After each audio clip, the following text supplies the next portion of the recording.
Hello everybody, Gizmatic here, and today I'm going to be showing you guys some gameplay of the Hunter in GTA Online. So this is a new vehicle that was added in the Smuggler's Run DLC, however it is not actually available for purchase just yet. It is in the game files, we saw it in the trailer, and it's a very cool vehicle, but sadly it's not actually available and you can't buy it yet in GTA Online. However, there is one way to be able to use this vehicle if you have a hangar in GTA Online. So this new vehicle is called the FH1 Hunter, and it's essentially the Hunter that we all know and love from GTA San Andreas, and it's an Apache helicopter, and it'll be coming out sometime in the future. It is going to be a drip-fed vehicle, and the only way to get it in GTA Online without mods and stuff, because you probably will be able, if you are on PC at least, you'll probably be able to get this vehicle into single player whenever those mods come out. However, the only way at the moment is through a sourcing mission for the hangar. So this is a random mission. I've only gotten one. I don't know if there's other missions that have the Hunter as well. There could be. But there's this one, it's completely random. I just sourced any type of cargo and then I got this mission. And the mission is essentially you have to take this Hunter and fly it and destroy some jammers. I think there's 6 jammers. And then you have to go destroy this one brigade.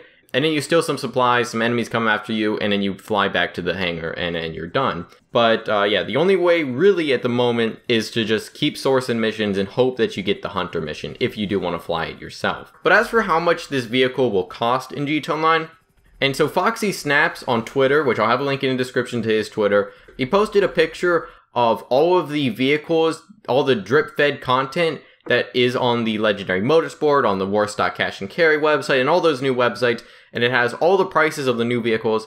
And the one that we're talking about here is the Hunter, and it'll cost you $4,123,000.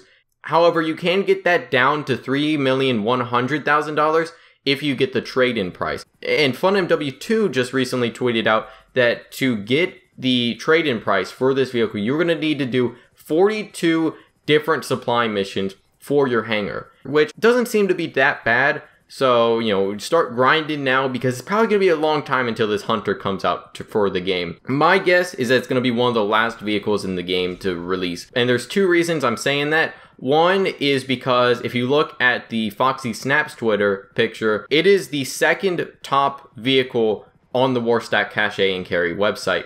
It's only beat out by the Laser, which the Laser is probably going to be the last vehicle or one of the last vehicles. This may be a couple weeks before that, but it's probably going to be one of the last vehicles. Also, another reason is that it's probably going to be the last vehicle because if you look at how many supply missions you're going to have to do for the trade-in price, it's the last, or it's the highest number of supply missions you're going to have to do to get that trade-in price. I guess save up, make sure that you've got at least $3.1 million before this vehicle comes out if you want to get it day one. And then you're also going to want a little bit more money if you want to customize it and stuff. But enough about that. Let's talk about the Hunter itself.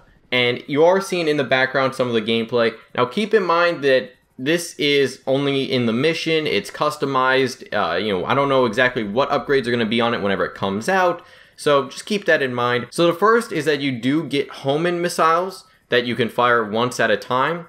Then there's also, if you press X or whatever button is to switch weapons on your platform, it'll switch to the barrage missiles. And if you hold down your fire button, what it'll do is it'll fire a volley of 6 different missiles. And this just completely destroys anything in its path.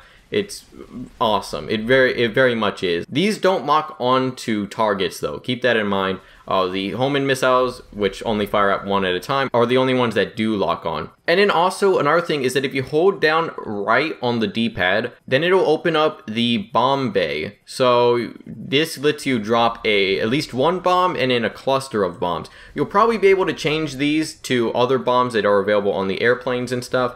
But yeah, this is very cool. If somebody's under you or you want to do a bomb and run, you can do it in this helicopter. I think this is the only helicopter in the game that is going to have this ability, which is actually very cool.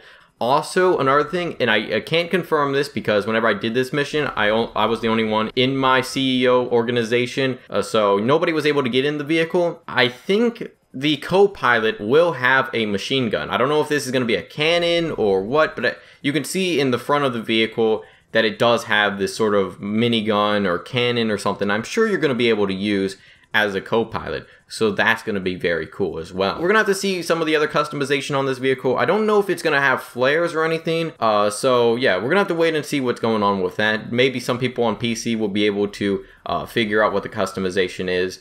As for if I would recommend this vehicle, of course, we're not entirely sure how it'll be in the live test, and we're not sure how much the armor is. I probably could have gone and blown up this vehicle. However, I'm pretty sure it would have been different, you know, because it's a mission vehicle. I don't even know if it would explode. But if I were to compare it to the Savage, I would say that this is probably better than the Savage, even though it is a little bit more expensive. You know, it has those missiles, it has those bombing capabilities, and it's also much easier to fly, at least in my opinion. Maybe I'm just bad with the Savage. However, this thing is very maneuverable. You know, it can turn very easy. It's probably not as fast as the Buzzard, so if you're used to that, it's probably not as, it probably can't turn as well as that, or it's not as fast as that. But still, it's one of the most fun vehicles in GTA Online, and I definitely suggest try and use this vehicle in one of these supply missions because it is definitely a lot of fun to use. So anyways, some of your thoughts on this in the comments. What are your thoughts on the Hunter? Have you been able to use it in GTA Online yet? Are you going to be buying it whenever it comes out? When do you think it'll be coming out? Let me know your thoughts on all that in the comments. Hope you enjoyed. Feedback is always appreciated. I'll see you guys in the next video.